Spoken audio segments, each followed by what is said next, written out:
Every consistent trader has their nightmare trade, the trade that forced them to face their issues and humbled them. For me, it was the infamous stock, TOP, a trade that cost me $150,000 in a single day. It wasn't just the biggest financial loss of my career, it was a lesson that reshaped the way I approach trading forever. In this video, I'm going to share the full story of my biggest trading loss, the mistakes I made, the emotions I felt, and most importantly, the lessons I learned. If you're a trader, especially a beginner, this video isn't just about my loss. It's about how you can avoid making the same mistakes and turn setbacks into growth. The trading world loves to highlight wins, but I've always believed in the power of transparency. Sharing losses like this one isn't just about being honest, it's about providing value. Because while wins can inspire, losses teach. And this loss taught me some of the most important lessons of my trading career. One of the biggest mistakes I made was getting too attached to the fundamentals. As a short seller, fundamentals are my edge, but they can also become a trap if you let them blind you to other critical factors like price action, volatility, and risk management. If you've ever been too sure about a trade, this is a story for you. I'm going to break down exactly what happened with my TOP trade, how I let my conviction in the fundamentals cloud my judgment, and the changes I made afterward to become a better, more disciplined trader. By the end of this video, you'll walk away with actionable insights that could save you from making the same mistakes. Let's dive into the trade that taught me some of the hardest but most valuable lessons of my trading career. It all started with TOP, a Chinese small cap stock that fit the profile of what I used to look for in the past as a fundamental short seller. Since then, I've refined my criteria a lot, but what I saw at that time with TOP was the fundamentals were questionable and the stock was moving with unusual volume that seemed like a scam to me. I felt like that was the perfect short setup, but that's exactly where things started to go wrong. For those of you who don't know, I specialize in short selling fundamentally weak stocks. My edge has always been rooted in deep research, analyzing dilution history, sketchy board members, pump and dump schemes, and financial red flags. With TOP, I had done my homework. I had every reason to believe this stock was a house of cards waiting to collapse. And I fell into the fundamental conviction trap. The problem wasn't the research, it was my conviction. I became so married to the idea that TOP was a scam that I ignored the other warning signs in front of me. The price action was wild, the volatility was insane, and most importantly, it was a Chinese stock, a category I had already decided to avoid because of their unpredictable squeezes. So why did I break my own rule? The truth is, I got overconfident. My research told me this stock was doomed, and I let the belief blind me to the risk. I thought, how could this not go down? The fundamentals are garbage, blatant scam, So this stock had been pumping for a while. That they had these Chinese girl characters on WhatsApp pumping it, and on social media pumping it. It was widely known. It was mentioned on several YouTube channels that I follow, and it was pumping for several weeks, for 2 weeks, I think it was. And I thought I was catching the tail end of it, because usually before they liquidate, they go up. They have a day where it goes up and then it liquidates. So I thought the end was near, and when I shorted, I thought that day was the day, and it was not the day. I kept fighting the stock, and as we know, fighting the stock is not good. You don't want to fight the stock and break your discipline and break your rules, which is what I did with TOP. And as far as the fundamentals for TOP, fundamentals go out the window with these Chinese stocks. The books are cooked, the underwriters are sketch, the stock is a foreign stock. A lot of times with these Chinese stocks, there's Cayman Island ties. I don't even remember if TOP was Cayman Island ties or not. I know for a long time, I can remember every single detail about this stock. Like what their cash need, what their months of cash was, what their dilution was, who was the underwriter, who was the book runner, who was like every single thing about it. And now it's kind of like becoming a hazy memory. This is like 2 years ago already. So, now I've kind of recovered. I kind of recovered mentally from it. I've recovered, and I have a strict rule now, just no Chinese stocks. And that's all that matters to me. At this point, I was convinced that I had an edge, knowing what I've heard so much on Chinese promoters on WhatsApp. But in trading, fundamentals alone don't dictate price action, especially in the short term. And TOP proved that to me in the most painful way possible. I entered the trade with huge size, no stop loss, and a plan that relied entirely on the fundamentals playing out the way I expected. But the market doesn't care about your expectations. What happened next was one of the most humbling experiences of my career. I entered the trade at $11 with a relatively large position size based on my account capital at the time. I shorted tens of thousands of shares. My conviction in the fundamentals had me thinking I could size up, ignore the volatility, and just wait for the inevitable dump. Initially, things looked fine. The stock was moving erratically, but I was holding steady, convinced the drop was around the corner. But then the price action started to shift. TOP wasn't behaving like the typical pump and dump. It started skipping halts, ripping higher with every tick, and before I knew it, I was down big. And this wasn't just any loss. This was the kind of move that takes your breath away. I remember sitting there staring at the screen thinking, this can't be happening.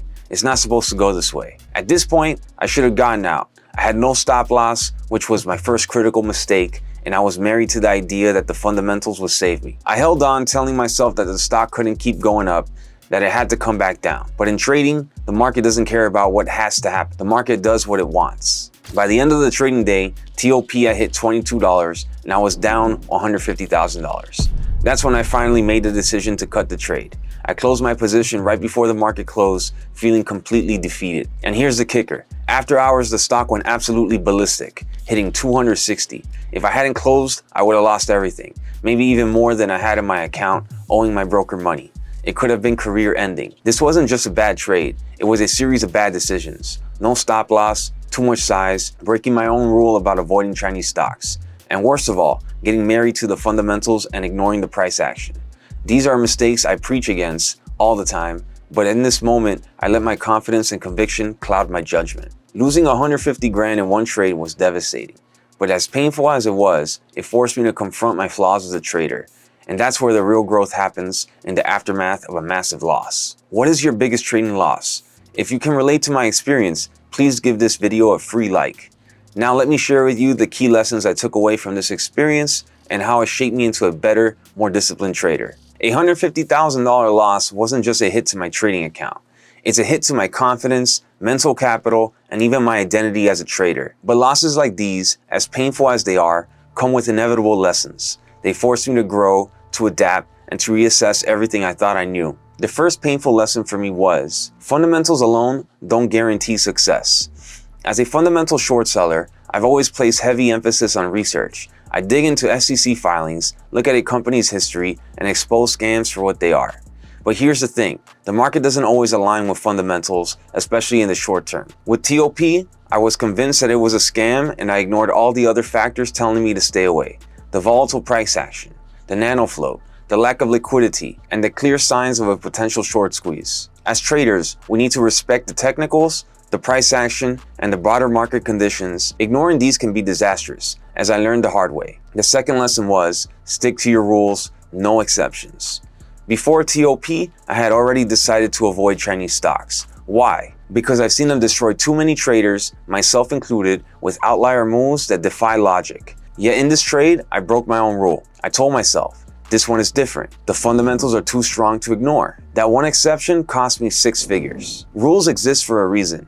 You are the person who sets the rules to protect you from making emotional or impulsive decisions. The moment you start bending your own rules, you open yourself up to catastrophic losses. From this experience, I've reinforced my rule. No Chinese stocks, no exceptions. By the way, what are some of your personal trading rules? Please let me know in the comments. I'd love to learn from you as well. Thirdly, the importance of risk management. I went into this trade with way too much size and no stop loss. I let my conviction override basic management principles, thinking, I can handle this. But when TOP started ripping, it became clear that I couldn't. Risk management isn't optional. It's the foundation of consistency and longevity in trading. Always trade with a stop loss, no matter how confident you are.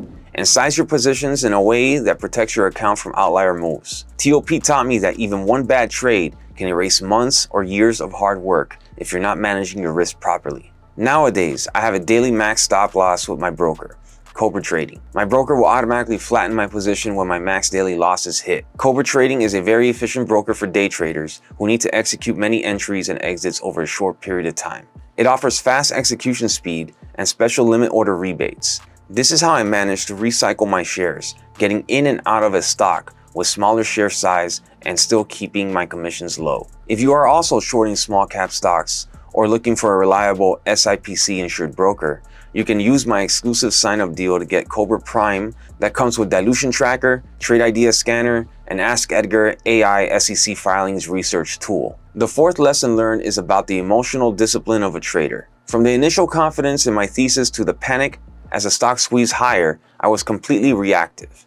Instead of staying calm and making rational decisions, I let my emotions take over, and that only made things worse. Trading isn't just a test of your strategy, it's a test of your emotional resilience. To succeed, You need to stay calm under pressure, stick to your plan, and avoid making decisions based on fear or greed. The best actionable tip to manage your emotions is always to trade small. Size down if you are on a losing streak. Size down if you don't feel right.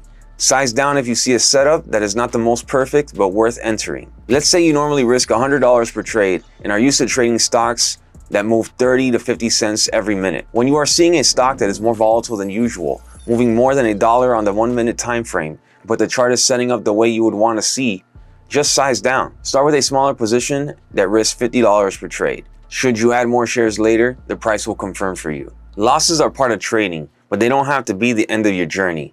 What matters is how you respond to them. So I implemented a few stricter rules based on what I learned from this trade. So some of the rules I implemented after the TOP catastrophe and how they helped are, of course, number one, no Chinese stocks, no matter what.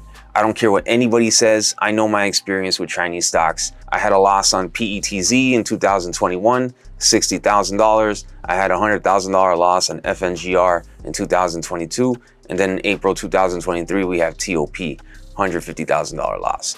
I'm done. So like, I don't care like if anyone tells me, you know, if it has a rebuttal of my rule. My rule is my rule. So I'm gonna not break my rule no matter what. Because I knew the Chinese stocks were misbehaving for a while from the tracking and from the deep research I was doing. I knew not to trade it, and I made an exception and I broke my rule. So on top of that, have a broker stop loss. You have to have multiple safety nets as a trader. You can't just, you can have a rule, but you need to have safety nets on top of the rule. So that's why we have broker stop losses. So you have a max stop, and then like once that stop is hit, I'm done trading for the day.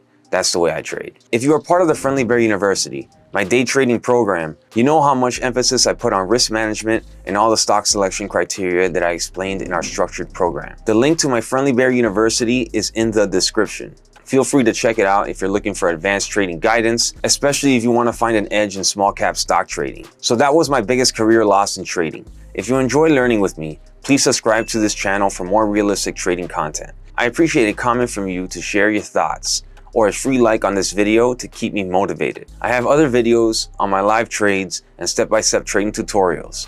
Click here to watch them for free.